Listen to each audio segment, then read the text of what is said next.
Paz do Senhor. Irmãos, hoje tem sido um dia impactante para as nossas vidas. Né, pastor? Hoje tem sido um dia Luciano. Nós passamos ali o tempo que nós todas as quintas-feiras nós temos ali. O comunhão de Deus ministrou poderosamente nossas vidas. Antes de entrar na palavra, quem estava aqui no último culto? Vocês lembram que o pastor Agel anunciou que nós estamos orando e clamando ao Senhor pelo local? Vocês lembram disso? Sim. Então, gente, a gente teve a primeira reunião lá com o proprietário e amanhã nós estaremos fazendo uma proposta formal para o proprietário do local. Um local de 428, quase 429 metros quadrados. Nós conversamos com ele, foi uma conversa bastante onde Deus nos conduziu. Mas sabe, gente, isso está ardendo no coração do nosso pastor e isso está começando a arder em nossos corações. Só que ninguém faz nada só, né, pastor? Não, essa foto. Ninguém faz nada só. Quem sonha com um local próprio, gente? Amém. Imagina aquele púlpito, aquele palco, cada um chama de uma forma, com a bateria já tudo microfonada, tudo organizada, aquela sonzeira, sala pro kids. Quem sonha com isso? Aleluia. Agora nós conseguimos fazer só, gente. Não. Eu lembro que quando o pastor já anunciou, teve uhul! Mas isso também, para mim, vem um peso de responsabilidade. É um peso de responsabilidade. E nós temos que ter maturidade suficiente para falar sobre isso, gente. Tem um valor a ser pago. Tem um compromisso a ser assumido. E esse compromisso não é do pastor Agil, do pastor Leandro, da pastora Gimanete, do pastor dos líderes da igreja, não. Isso é responsabilidade do corpo da igreja. Então eu sonho também, irmão. Mas eu gostaria que nós sonhássemos juntos. Glória a Deus. Que eu já entrei naquele local, sabe, gente, umas 3 vezes, meu coração sai de lá, Fábio. Eu entrei com o pastor Agil, a gente já... Aqui é o Kids, ali vão fazer tal coisa. O que você acha, pastor? Vamos fazer um palco assim? A bateria vai lá. Sabe, a gente sonhou. Mas eu falei, pastor, a gente não vai conseguir sozinho. Não vai conseguir sozinho. Se cada irmão não entender a questão de dízimos e ofertas. E eu não poderia começar essa palavra assim antes de falar sobre isso daí. Então, amanhã vai ser na proposta oficial. E o dono, que me chamou a atenção foi que não precisava o dono do empreendimento ir lá. Não precisava o dono ir lá. Não precisava a filha dele, que é arquiteta, que faz tudo, não precisava ir lá. Mas eles fizeram questão de ir lá. E a gente conversando, ela começou a falar, porque o vídeo é todo espelhado, é muito bonito. Ele falou, mas qual a ideia? É porque é igreja, né? Vocês vão colocar, é assim, é assado? Será que é melhor assim? E sabe, e aquilo, eu falei, Deus... E estava anunciado o valor e depois de uma conversa, quase 40 minutos conversando, eu falei, seu Leomir, você sabe que é para a igreja. Tem algum problema? Ele falou, não, de forma nenhuma. Eu falei, mas a proposta que o senhor fez é alta, né? Aí ele falou, não, para a gente fechar eu faço tanto. Ele já diminuiu o valor, assim que na hora eu passou a gente meio que olhou de lá e falou, Deus, que bênção. Aí eu peguei e falei assim, só que a gente não faz nada sozinho. Então nós vamos levar para a igreja, nós vamos levar para a liderança, vamos orar. E até sexta-feira eu faço uma proposta formal. O senhor me aguarda? Ele falou, te aguardo. Então a minha ideia era fazer hoje, mas eu entendi porque Deus não permitiu fazer a proposta oficial hoje. Então nós vamos fazer uma proposta, irmãos, e que a igreja possa estar orando. Amém. Mas sabe, gente, não é só orar. É estar comprometido. É ter o senso de responsabilidade do compromisso que nós estamos fazendo. Amém? E cada um passa a pensar. Pastor, você está botando a pressão? Não, eu quero chamar você à responsabilidade, o peso da responsabilidade. Amém? Sabe, gente, a palavra que Deus colocou no meu coração é uma palavra que quem caminha comigo sabe que em vários momentos eu uso como exemplo. Porque é uma palavra que arde no meu coração. Arde no meu coração. Mas eu quero, nesse primeiro momento, fazer a palavra introdutória baseada em Eclesiastes, capítulo 7, versículo 8. Você não precisa abrir, mas em resumo diz que é melhor o fim das coisas do que o início delas. Melhor é o paciente, ou o homem paciente, do que o homem orgulhoso. E é interessante que Salomão coloca na ordem, sabe, Luciano? Melhor o fim das coisas do que o começo dela. E ele linka fim com paciência. E ele liga começo com orgulho. É interessante isso. E a personagem que nós vamos falar hoje é um homem que está registrado no livro de Crônicas, no livro de 2 Reis e no livro de Isaías. Então esse cara não foi qualquer um, Marquinhos. Ele não foi qualquer um. Ele não foi qualquer um. E sabe o que é mais interessante? É que quando você lê essa palavra, em cada livro fala um aspecto desse homem. Nós vamos conversar hoje, irmão, sobre o rei Ezequias. Sobre o rei Ezequias. O homem que a palavra vai dizer, sabe, Fábio, que depois de Davi, teve o rei Ezequias, depois o rei Josias. Mas a Bíblia vai dizer que depois dele não houve ninguém igual a ele. Então nós vamos falar de qualquer pessoa, sabe? Não vamos conversar sobre qualquer pessoa. E nós vamos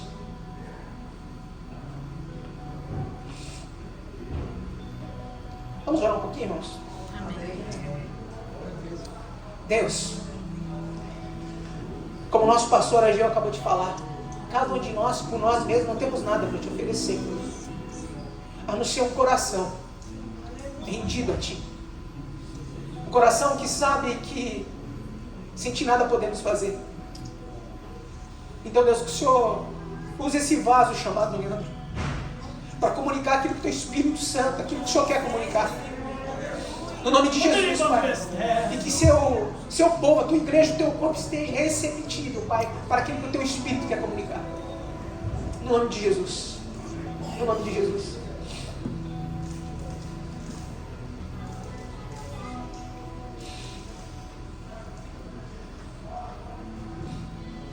E nós conhecemos a história desse homem. Eu gostaria que a igreja do Senhor, nós vamos folhear um pouco a Bíblia, tá, gente? 2 Reis, capítulo 18.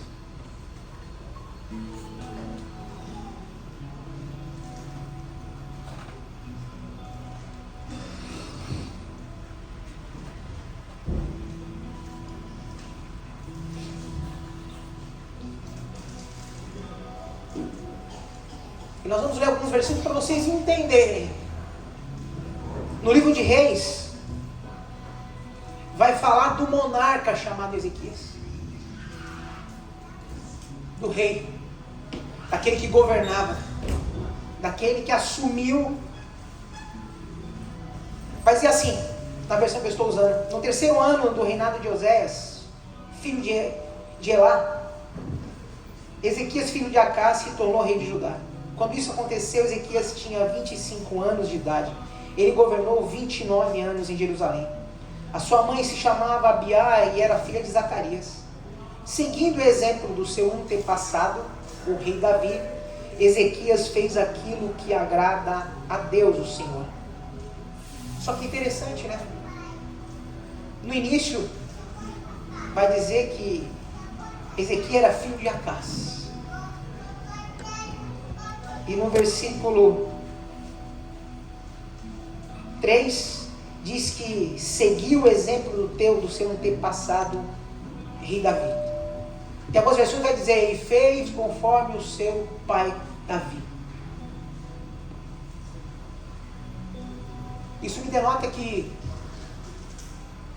o pai de Ezequias não foi um homem, não foi um bom exemplo a seguir. Mas a Bíblia vai dizer que ele seguiu os preceitos do seu pai Davi.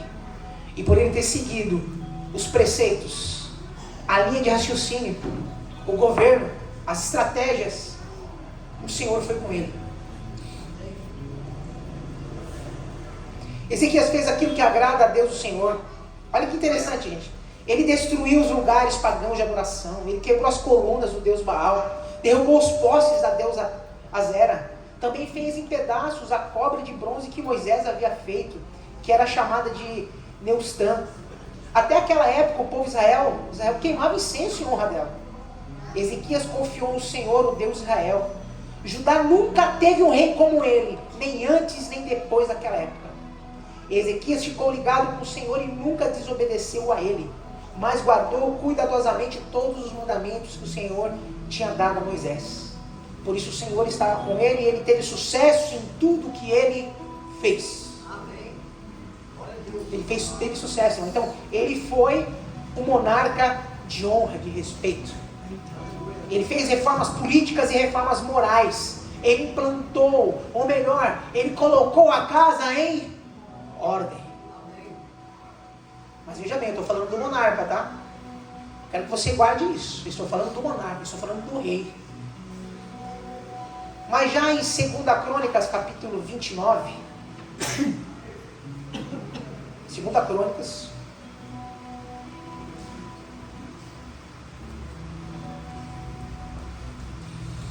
Percebe que vai começar da mesma forma. Ezequias tinha 25 anos de idade quando se tornou rei de Judá. Ele governou 29 anos em Jerusalém, a sua mãe. E vai falando mesmo. No versículo 3 em diante, começa a falar do que Ezequias fez na parte espiritual daquele povo.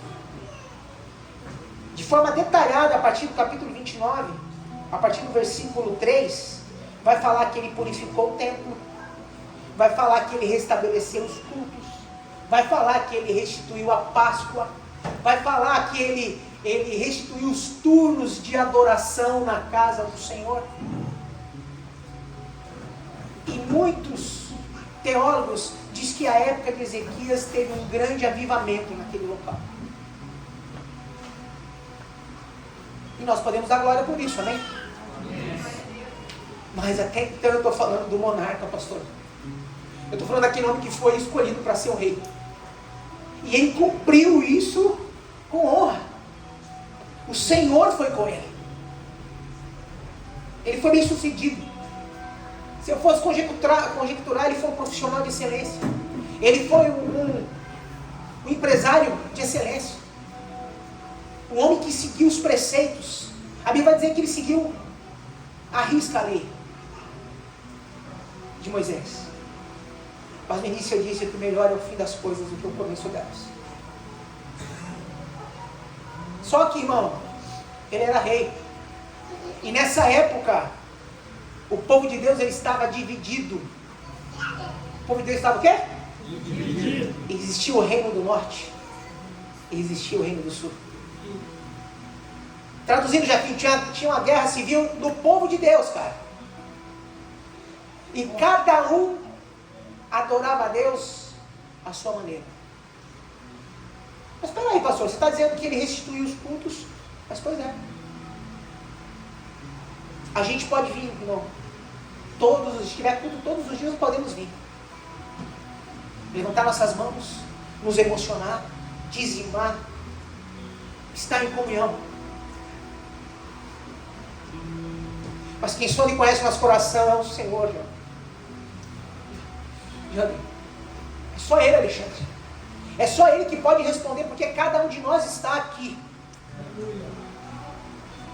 E a igreja moderna criou um mau hábito.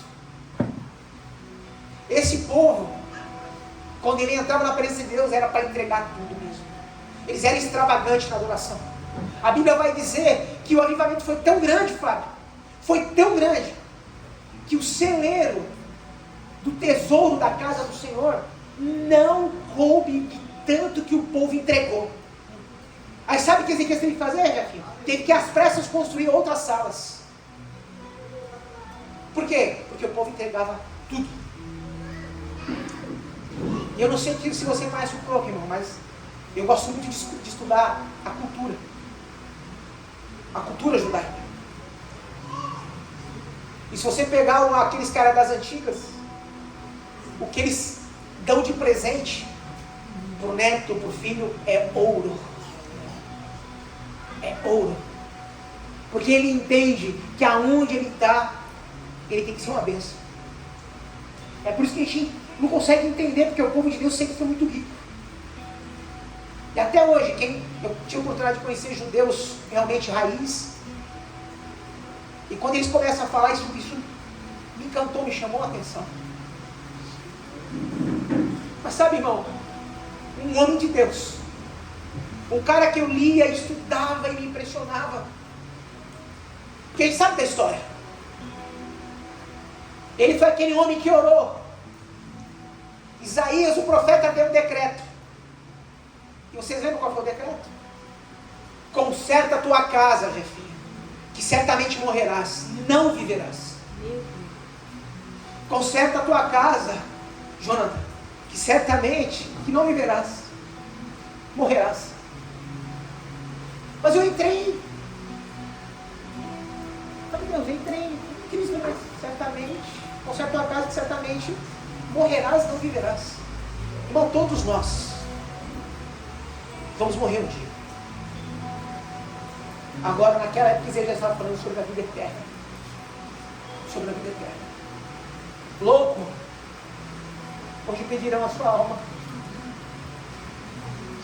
E a pergunta é, irmão, se hoje pedirem a sua alma, para onde você vai? Para onde eu vou, igreja? Para onde eu vou? Mas esse homem, várias pregações vai dizer que ele tinha crédito diante de Deus. Porque ele foi um homem que cumpriu a palavra do Senhor.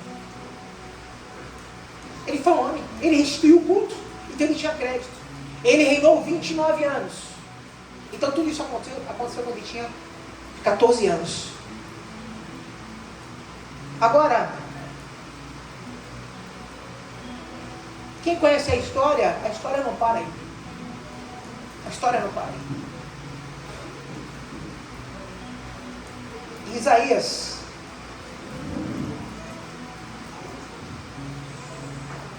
livro de Isaías, como eu disse para vocês, essa história está em 3 livros.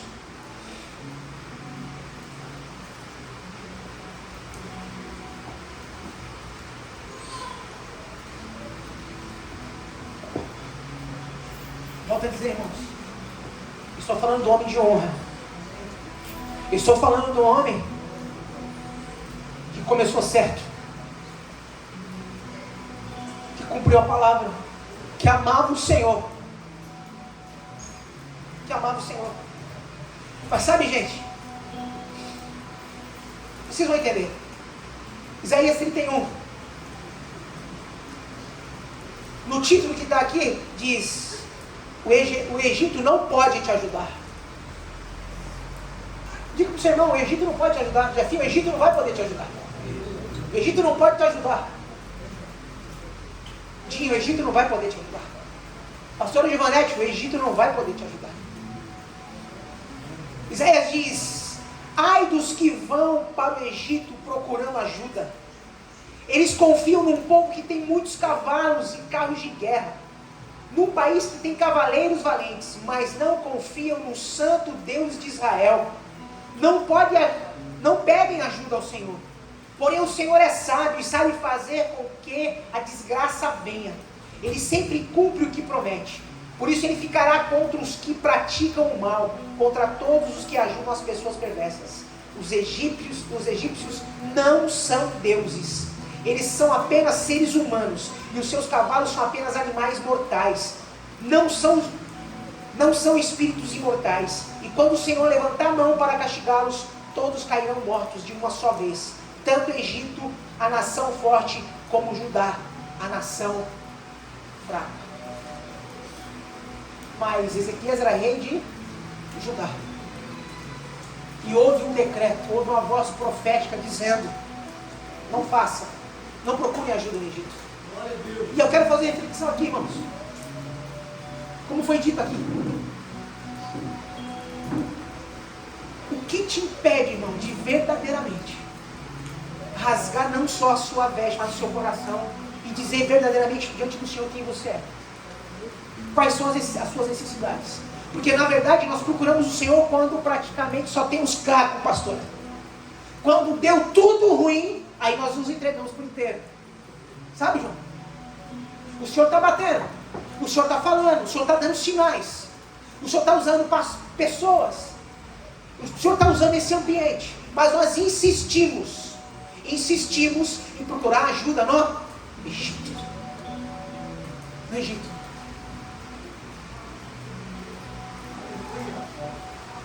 Deus levantou um homem chamado Ezequias. Ele fez o que fez. Ele fez o que fez, ele foi um tremendo do rei. Até hoje é citado pela história. Até hoje, os rabinos, os homens a falar, Ezequias restituiu. Foi ele que purificou o templo. Irmão, e essa madrugada eu chorei e falei, Deus, muitas das vezes eu sou assim. Eu procuro ter a conduta de um homem de Deus. Eu procuro ser um pai conforme o Senhor me determinou. Eu procuro ser um empresário conforme o teu coração. Mas, muitas das vezes, João, eu vou procurar. Nós vamos procurar ajuda no Egito. E é um decreto para quem faz isso, Jefim. É um decreto. Mas assim como nós, Ezequias teve as lutas dele. E aparece em cena um cara chamado Senaqueribe. O cara que quis guerrear contra Ezequias. E ele orou. E ele buscou a Deus. E Deus livrou esse cara. Deus livrou esse cara. Mas no capítulo 36 de Isaías,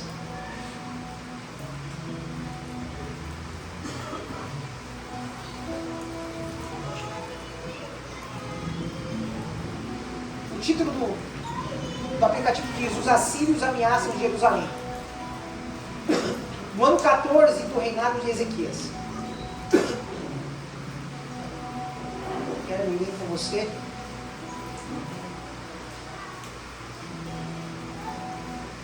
Glória a Deus. Seja o teu nome, Jesus.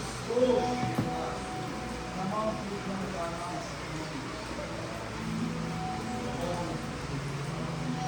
O rei Senaqueribe mandou um general para, no nosso linguajar, trocar ideia.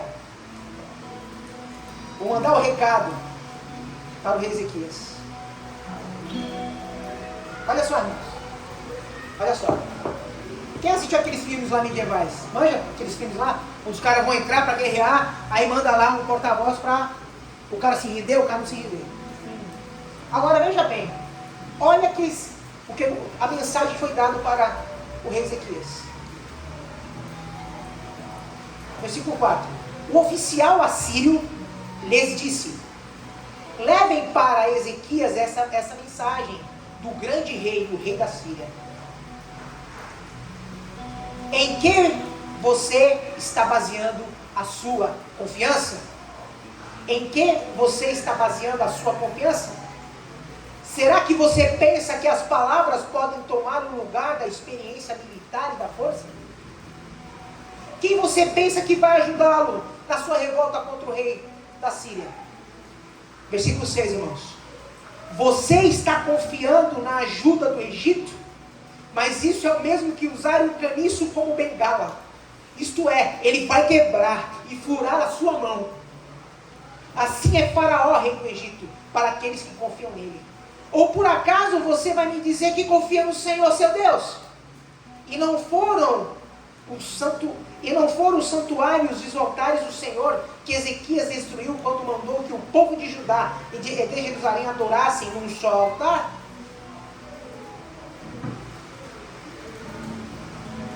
Fazendo nós lemos anteriormente que ele foi um rei que fez conforme o Senhor.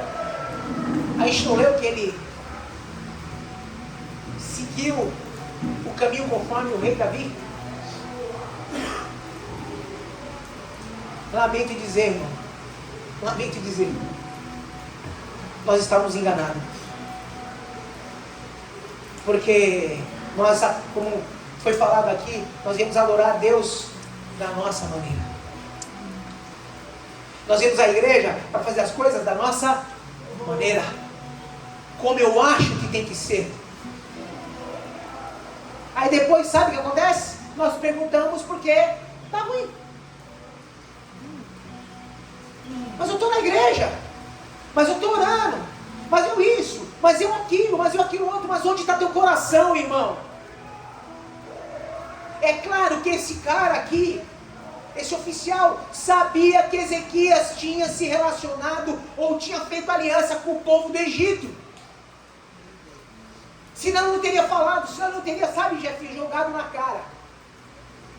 Não tinha colocado Ezequias e aqueles oficiais que Ezequias traz, que são 3, não tinha colocado ele numa furada. E sabe o que a gente faz muitas das vezes com o Evangelho de Cristo? A gente bota numa furada. Sabe por quê? Porque a gente fala que é de Deus, a gente adora como se fosse de Deus, a gente anda como se fosse de Deus. Mas na verdade nós sabemos quem nós somos. Nós sabemos quem nós somos. Um homem que começou bem, Jefinho.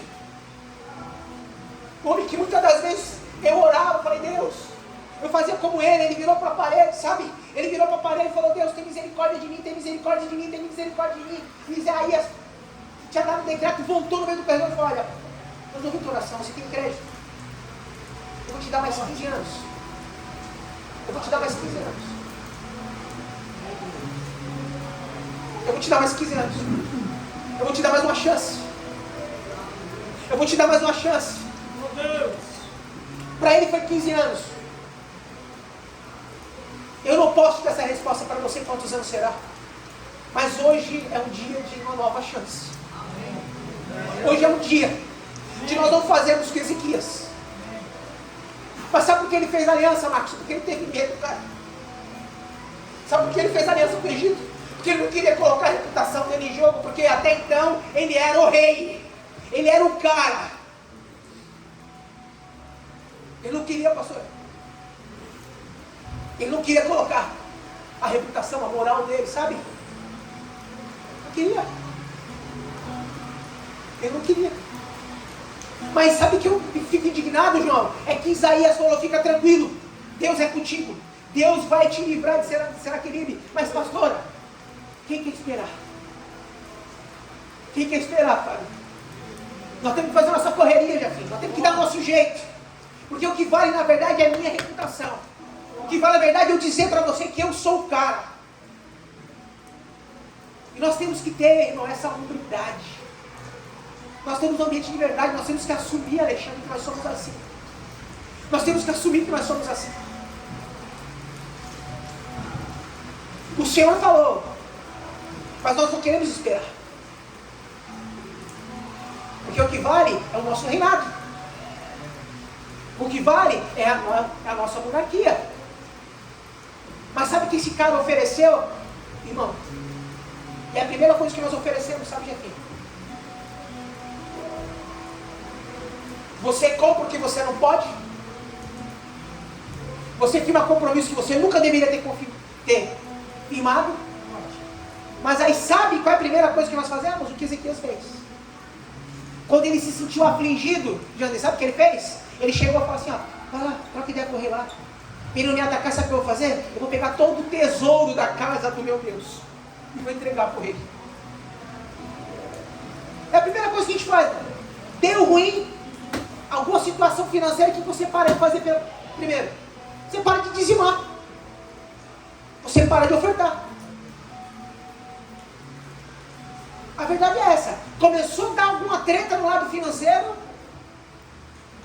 Você dá um jeito de cobrir cheque, você dá um jeito de cobrir boleto, mas dízimo você cai por fogo, por terra. É o que nós temos conversado com muitas pessoas, irmãos. E existe uma premissa, existe uma promessa para quem é fiel nisso. Existe uma grande promessa.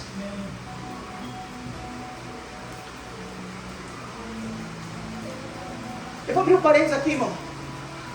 Eu cheguei aqui em 1998. Entrei na Gomes da Costa para trabalhar. E sabe como foi a minha primeira promoção? Eu tinha duas opções, Cris. Eu paguei a kitnet que eu morava e sobrou, paguei a marmitinha que eu comprava e sobrou R$22 na carteira. que era igual o valor do meu dízimo. Igual o valor. Eu fiquei em crise o domingo todo, irmão. Meu Deus, se eu dizimar, eu não vou ter dinheiro para me sustentar até a próxima quinzena. Mas enfim, o Espírito Santo falou comigo. E eu coloquei aqueles 20 pila no envelope. E na época foi um culto tremendo que eu participei. Sabe aquele culto que se perde? O pastor estava dando a bênção apostólica, o abençoado da porta falou assim: pastor, o dízimo é oferta. É mesmo, estava esquecendo. E eu lá na bateria falei: meu Deus. Aí quando ele falou: não, vamos orar pelos dízimos e ofertas. Eu peguei o envelope, irmão, eu chorava igual a criança. Meu Deus, e agora? E agora? O que vai acontecer? E eu chorando lá, cantando grande ao Senhor, e as pessoas achando que eu estava recebendo a glória do Senhor. Não estava não, estava vindo misericórdia a Deus do Senhor. Deus, eu dei, e agora? E agora? Aí o pastor Márcio, ele ajudou a puxar o louvor. E ele cheio da glória de Deus, deu a benção pastoral, que falou: Tim, fica aí. Nós vamos orar aqui na sala pastoral, mas não vai embora não. Eu desmontei a bateria toda, os pratos, guardei. E depois ele me chamou para a sala. Falou assim para mim: olha, varão, quando você estava adorando a Deus ali no seu instrumento, Deus falou que escutou a tua oração. E hoje, eu tinha 2 meses na igreja, gente. Tinha 2 meses, mas você não lembra, né? Falou: mas hoje Deus ouviu tua oração naquela. Então hoje eu estou levantando mantenedores para você. Irmão, eu fiquei quase 1 ano. Quando eu trabalhava na parte da tarde, na Bolsa Após, fiquei quase 1 ano comendo na casa dos irmãos. Quase 1 ano, pastor. Mas sabe o que aconteceu, Júlio? Na segunda-feira, eu fui trabalhar. Furou o pneu da bicicleta. Cheguei atrasado. Levei um esporro da encarregada. Ela falou: qual é o teu nome? Eu era muito gordo, né, gente? Bem gordo. Aí meu nome é Leandro Aparecido Lima. Vai lá para RH. Mano, eu fui. Falei: Deus, não acredito, Deus.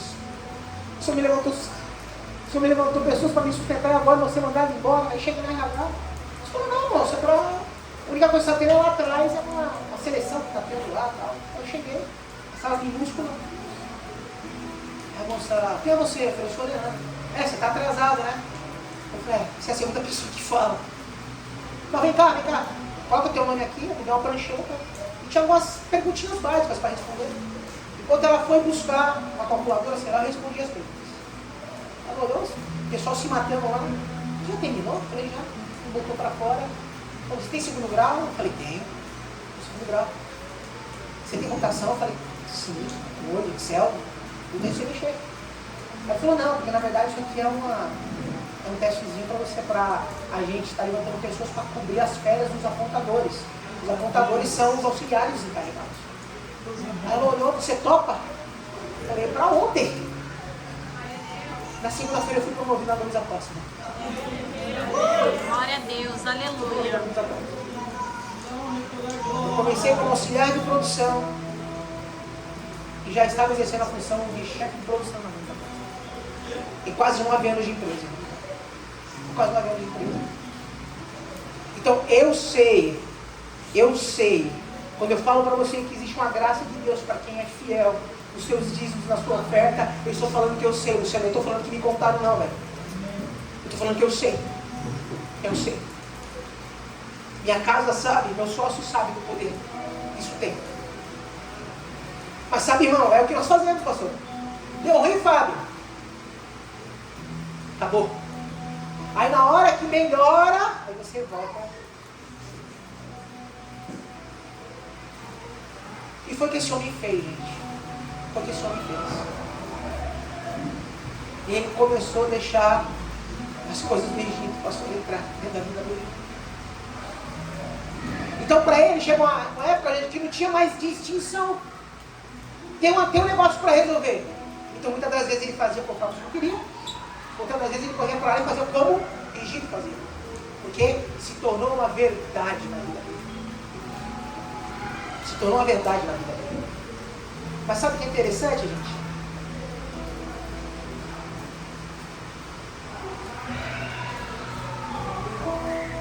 você aqui.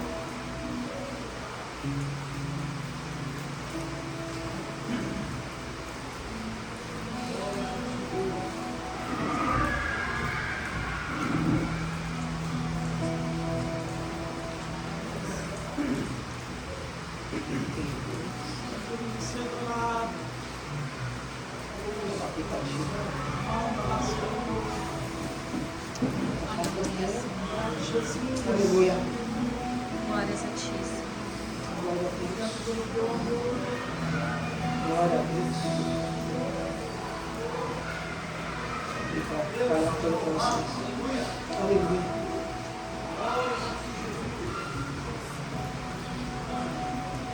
Irmãos, na época que esse homem ele foi rei, dois grandes profetas, homens de Deus, foram contemporâneos deles. O primeiro Isaías e o segundo Oséias. Mas interessante disso tudo é que quando nós lemos essa palavra, e para quem já viu essa história, a gente sempre vai achar que essa história tem a ver, Fábio, com o rei, tem a ver com monarca, tem a ver com um país. Mas na verdade, irmãos, nós estamos errados. Quando você lê essa palavra, e aí é onde me pegou, foi quando Deus me quebrou no Senhor. Essa palavra fala de um pai, fala de um filho, fala de um neto. Como assim, pastor Leandro? O pai de Ezequias, o rei Acaz, foi um dos reis mais terríveis que o povo de Deus já teve.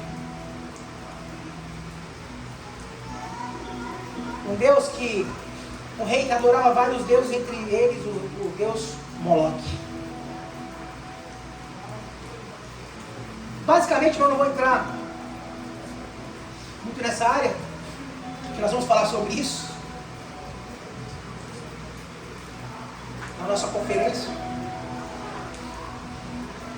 O deus Moloque, João, é o deus que se apropria da próxima geração.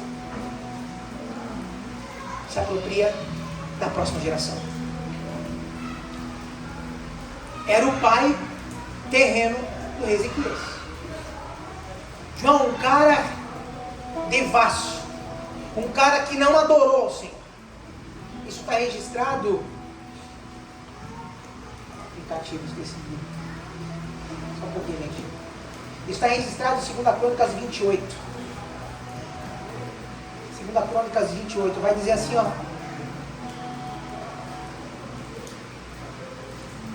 Olha só. Acaz tinha 20 anos de idade quando se tornou rei de Judá. Ele governou 16 anos em Jerusalém. Acaz não seguiu o bom exemplo do seu antepassado, o rei Davi. Pelo contrário, fez aquilo que não agrada ao Senhor, seu Deus. Ele seguiu o exemplo dos reis de Israel. Fez imagens de metal do deus Baal e queimou incenso no vale de Ben-Rinom. Chegou até a oferecer os seus próprios filhos, queimando-os como oferta aos ídolos. De acordo com o nojento costume dos povos que o Senhor Deus havia expulsado da terra, conforme os israelitas avançavam. Acaz também ofereceu sacrifícios e queimou incenso nos lugares pagãos de adoração. E aí vai. Esse foi o pai do rei Ezequias. Só que, glória a Deus, Ezequias tinha uma mãe. E essa mãe tentou fazer o possível para que o filho seguisse os caminhos do Senhor. Sabe? Ela fez o possível. E a gente mostra que ela foi bem sucedida. Mas, gente, deixa eu te falar uma coisa. Homens que estão aqui. Os pais que estão aqui. Nada substitui a presença do pai para o filho. Nada.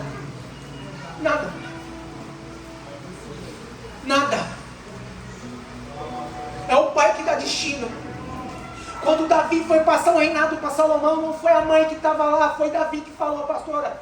Foi Davi que deu os conselhos. E o primeiro conselho dele foi: filho, seja homem.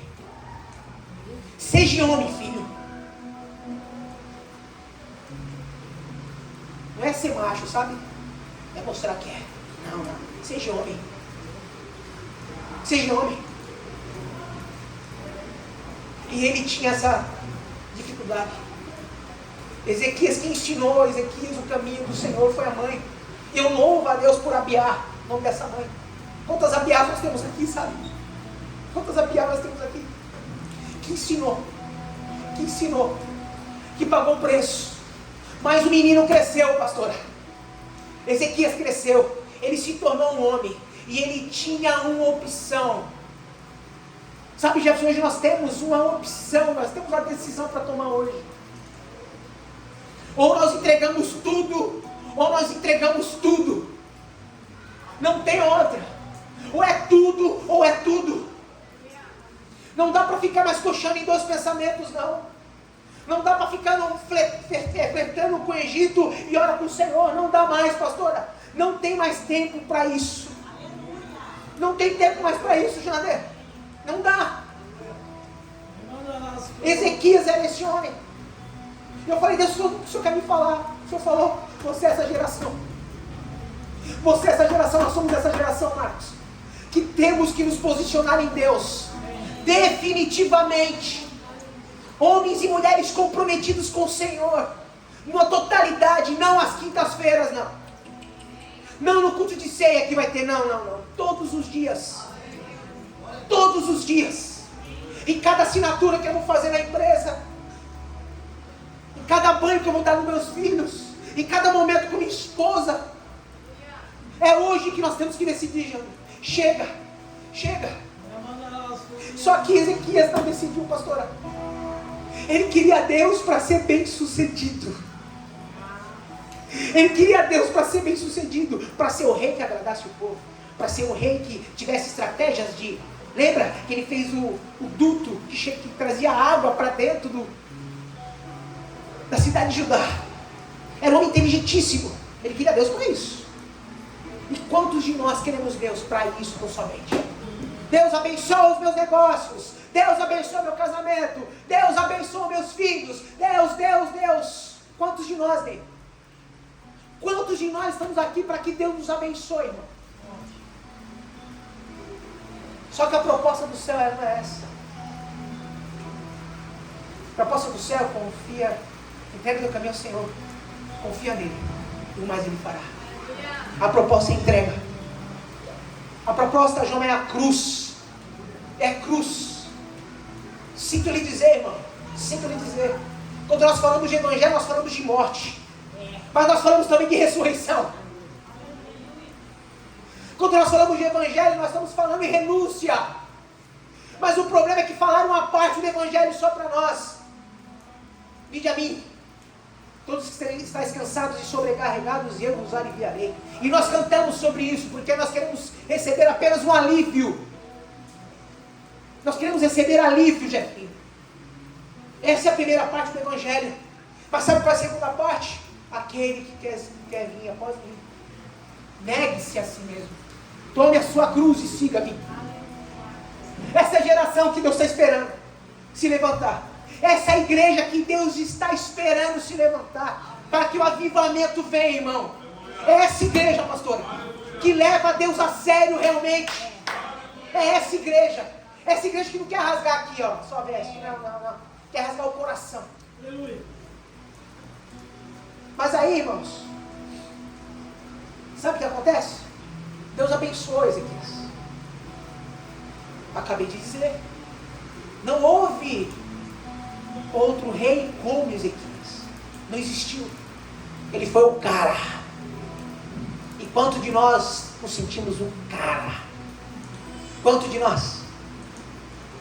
Quanto de nós achamos que somos o último dos bem propósitos? Quanto de nós?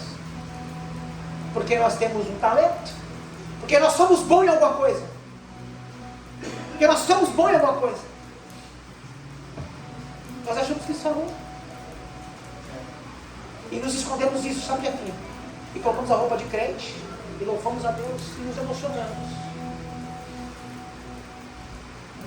Mas nós temos recebido uma palavra, né, irmão? Que é o ano de colocar as coisas em ordem, não é isso? Nós recebemos uma palavra que Jesus não ficou bravo porque a figueira não tinha fruto. Ele ficou bravo porque aparentava ter fruto e não tinha. É sobre isso que eu estou falando hoje, irmão. Saia dessa ilusão, saia desse país de Bob, dessa sua bolha. Achar que você está aparentando alguma coisa, aparentando gerar fruto. Não está, irmão. Porque sabe o fruto que esse homem gerou? Deus poupou a vida do cara, deu 15 anos para ele, a ordem foi: arruma a tua casa. Coloca a tua casa em ordem. Certamente morrerás se não virás. É porque ele tinha feito algumas coisas, não é isso? E obediência 99% não é obediência. Porque ele acertou 99,5%, ele achava que era o cara. E quantos de nós é pastor Jonas? Né? Não, porque vai ter culto, eu vou trazer a cesta básica aqui. Meu Deus. Eu vou não sei o que aqui. Não é assim? Não é assim? Só que ele viveu 15 anos e ele gerou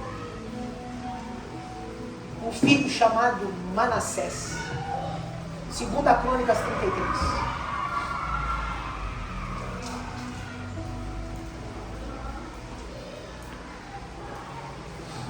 O reinado de Manassés de Judá. A loucura. Manassés tinha 12 anos de idade quando se tornou rei de Judá. Ele governou 55 anos em Jerusalém. Manassés pecou contra Deus, o Senhor, seguindo os costumes nojentos das nações que o Senhor havia expulsado da terra, conforme o povo de Israel avançava. Ele construiu de novo os lugares pagãos de adoração que Ezequiel, seu pai, havia destruído. Construiu altares para a adoração do deus Baal, fez postes da deusa Azera e adorou as estrelas. Construiu altares pagãos no templo, onde, conforme o Senhor tinha dito, ele devia ser adorado para sempre. Nos 2 pátios do templo, Manassés construiu altares para a adoração das estrelas. Queimou seus filhos em sacrifício no vale de Ben-Hinom. Fazia adivinhações, praticava magia, feitiçaria, consultava adivinhos e médios. Pecou muito contra Deus, o Senhor, e fez com que ele ficasse irado. Tem um estudo que vai dizer que Manassés foi o pior rei que Israel já teve. Você entendeu, Fábio? Essa história não fala sobre a monarquia. Essa história fala de um pai, de um filho e de um neto. Eu gostaria que você refletisse essa noite, irmão. O que você está fazendo da sua vida? Quais são os filhos que você tem gerado ou que você gerou? Qual é a sua perspectiva dos netos que Pedro vai gerar? Como é que é isso? Isso mexeu comigo, Luciano. Porque não está falando sobre reinado, não está falando sobre conquista, não está falando sobre herança, está falando sobre um legado.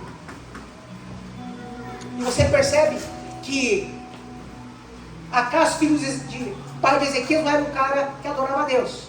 Mas a próxima geração teve a oportunidade de fazer conforme o Senhor queria, Jefferson. Mas ele preferiu as conquistas, o reinado, aquilo que ele era bom, do que atender a resposta do Senhor. Conserta a tua casa, e certamente morrerás e não viverás. Conserta a tua casa, irmão. Conserta a tua casa, irmão. Ainda há tempo. Ainda há tempo. Coloque a tua bagunça em ordem, irmão. Para que a geração futura não seja prejudicada. Por favor, em nome de Jesus. Que possamos criar filhos sadios conforme o Senhor quer, Jesus. Que nós possamos envelhecer e olhar para nossas crianças e falar, cara, eu já falei para a igreja um dia, irmão, eu oro todo dia nesse tipo, falei, Deus, muito obrigado, porque eu tenho, muito obrigado, porque eu não imaginava chegar onde cheguei e ter o que eu tenho, mas eu não quero, Deus, que meus filhos valorizem isso, eu não quero, Eu quero que eles entendam que tudo que nós temos é presente de Deus. É Ele. É Ele.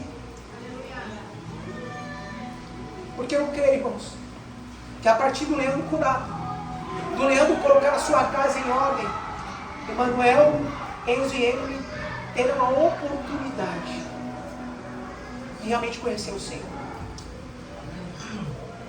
E eu creio que chegou o tempo, como o nosso pastor já acabou de dizer, realmente o coração dos pais se converter aos filhos, e o coração dos filhos se converter ao Pai.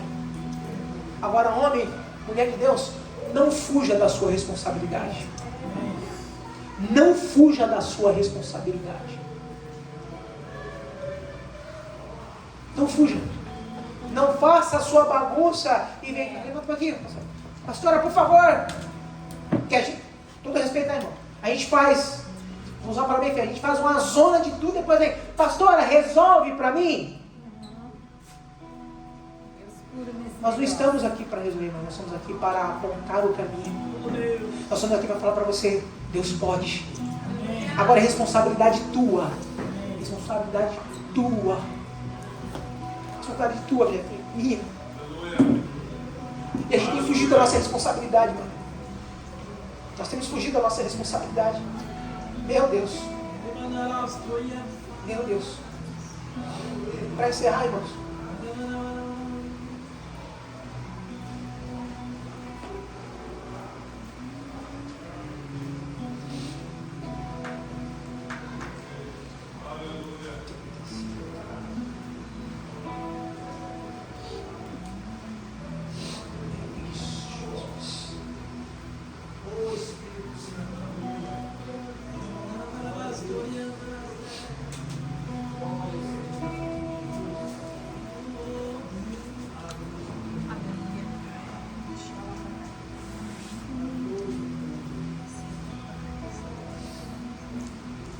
Interessante, irmão. Lembra que eu falei para vocês que Isaías deu uma palavra para Ezequias, dizendo para ele ficar de boa, que Deus ia fazer algo para proteger. Não precisava de fazer aliança com os egípcios. Olha que interessante, irmãos. Você viu como já estava corrompido e é assim que acontece. A gente não percebe. Que a gente está flertando tanto com as coisas, a gente não percebe o que é santo, o que é profano, o que é certo, o que é errado. A gente não consegue mais perceber nada. Isaías disse, eu defenderei e protegerei essa cidade, por causa da minha honra e por causa da promessa que fiz a meu servo Davi, e não a você.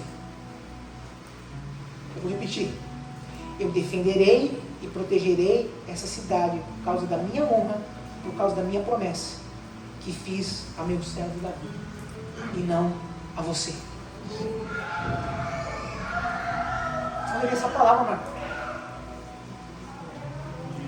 Minha vontade era sumir, pastor. Sabe? Tenta imaginar. Quem conhece a história, tenta imaginar, mano. Esse cara fez um monte, esse cara, construiu coisas morais, coisas espirituais. Imagina. Eu chegar de dentro para você e falar assim, olha, eu vou cumprir, eu vou cuidar, mas não é por causa de você não, cara. Não é por causa de você não. Porque tem uma promessa lá, para uma mulher de Deus, para um homem de Deus, para uma pessoa que não é por causa de você. Não é por causa de você. Eu fiquei com essa cara que vocês estão, irmão. Eu fiquei assustado. Sabe por quê, irmão? Porque definitivamente eu cheguei à conclusão que eu não me posicionei como o Senhor quer que eu me posicione ainda. Eu dei pequenos passos, né, pastor? Pequenos passos. Não. Deus só falou, opa, já era para eu estar lá. Sabe por quê, irmão? Porque eu fiz aliança com o Egito. Não deu tempo eu baixar para mostrar aqui. Para quem conhece um pouco mais de Bíblia, mas peraí, não tem sentido o que você está falando, né? Eu fui buscar informação porque eu fiquei indignado, sabe, gente? Não pode ser, cara. Eu li uma parte de vez dessa história. Na perspectiva do profeta, na perspectiva das crônicas. Eu falei, não é possível, cara. Não é possível, Deus, que eu não vi isso. O cara, mano, no Egito entrou na cabeça do cara, mano. Contaminou a mente do cara, mano. Um cara que não teve igual ele, não teve igual. Já parou para analisar isso? Não teve igual ele. A Bíblia fala que não teve rei semelhante a ele. Um cara que fez o que. Ele seguiu o roteiro que Davi seguiu. Eu falei, não é possível, cara. Aí pro meu espanto, não sei se alguém já ouviu falar do pastor Rodrigo Silva. Ele é arqueólogo, ele tem um estudo sobre o Ezequias. E ele, numa das escavações, no local lá, ele recuperou uma das, como se fosse os tapoés da época, onde colocava cereais. Eu não sei se você sabe, mas existia um brasão do rei, sabe? Tudo era demarcado. E quando ele, no final do estudo, ele mostrou o brasão do rei Ezequias, aí, irmão meu, eu quero que não é possível. Não é possível. O brasão do rei Ezequias, irmãos, ou seja, a marca registrada do rei Ezequias, é um besouro. É um besouro. Você fala, não, mas o que tem a ver? Besouro é a figura de um deus egípcio chamado Deus Ra, Deus do Sol. Pasme, irmão. Quem conhece um pouco mais da Bíblia, pasme. A assinatura, a parte burocrática, a parte monárquica, a assinatura, o brasão do rei era em forma de um besouro, que era a imagem, a tipologia do Deus Ra, o Deus egípcio. Eu falei, Deus, não parou não. Quantas marcas do Egito nós estamos deixando aí ao redor de onde a gente passa? Falando que somos amigos de Deus, que amamos o Senhor, que Jesus é o nosso Salvador, mas quantas assinaturas, quantas marcas do Deus Ra, do Deus do Egito, a gente está deixando aí. Mas toda quinta nós estamos aqui. Quantas formas de negociar? Marcos, Jefferson, seu Calibre, que é comerciante aqui. Quantas formas de negociar que não é conforme Deus quer? No final de tudo tem a assinatura do Deus Ra. Porque na verdade a gente quer preservar o nosso reinado. Quer preservar o que nós achamos que é correto. Não que a palavra de Deus que é correta. Até quando, igreja? Até quando nós vamos ficar coxando esses dois pensamentos? Até quando nós vamos tornar o que é santo em balela? Até quando nós vamos achar normal aquilo como nós ouvimos a canção hoje, que é normal? Até quando? Até quando nós vamos brincar com a presença de Deus, com a glória de Deus sendo derramada? Até quando? Até quando nós vamos ter que... Vamos lá, vamos adorar. Você está aqui por quê? Vamos levantar as mãos. Será que nós não temos motivos, cara? Dá para analisar, irmão? Quantos quilômetros você rodou na tua vida, hein, irmão? Quantas noites? Quanto perigo. Mas você está aqui, mano. Deus te preservou, velho. Será que nós não temos motivo? Aleluia. Digno. Será que eu não tenho motivo? Eu estou vivo, cara. Eu não podia ser pai, eu sou pai de 3 crianças. Nós temos motivos, irmãos. Mas sabe por que a gente não consegue ver? Sabe por quê? Nós estamos flertando com o Egito. O Egito vai falar sobre isso aí. Você não é o que você é. Você é o que você faz. Mas eu sou bom nisso, então você se agarra nisso que você é bom. Mas sabe, mano, Deus, Ele tem chamado os seus filhos para esse lugar.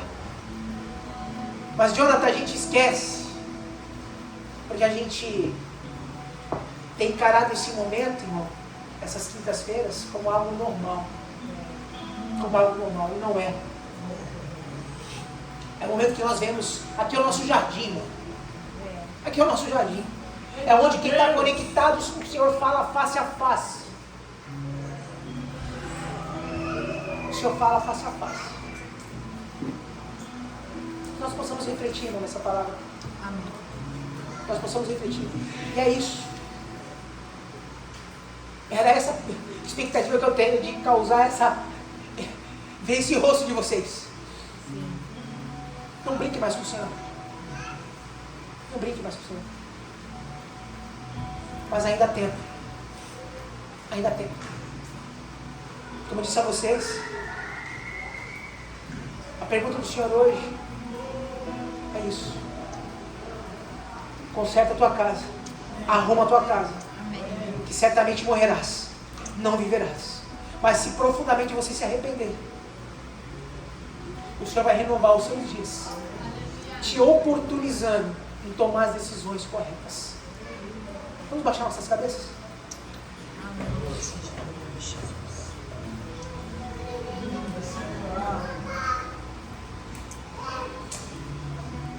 Deus, em nome de Jesus. Em nome de Jesus, Deus.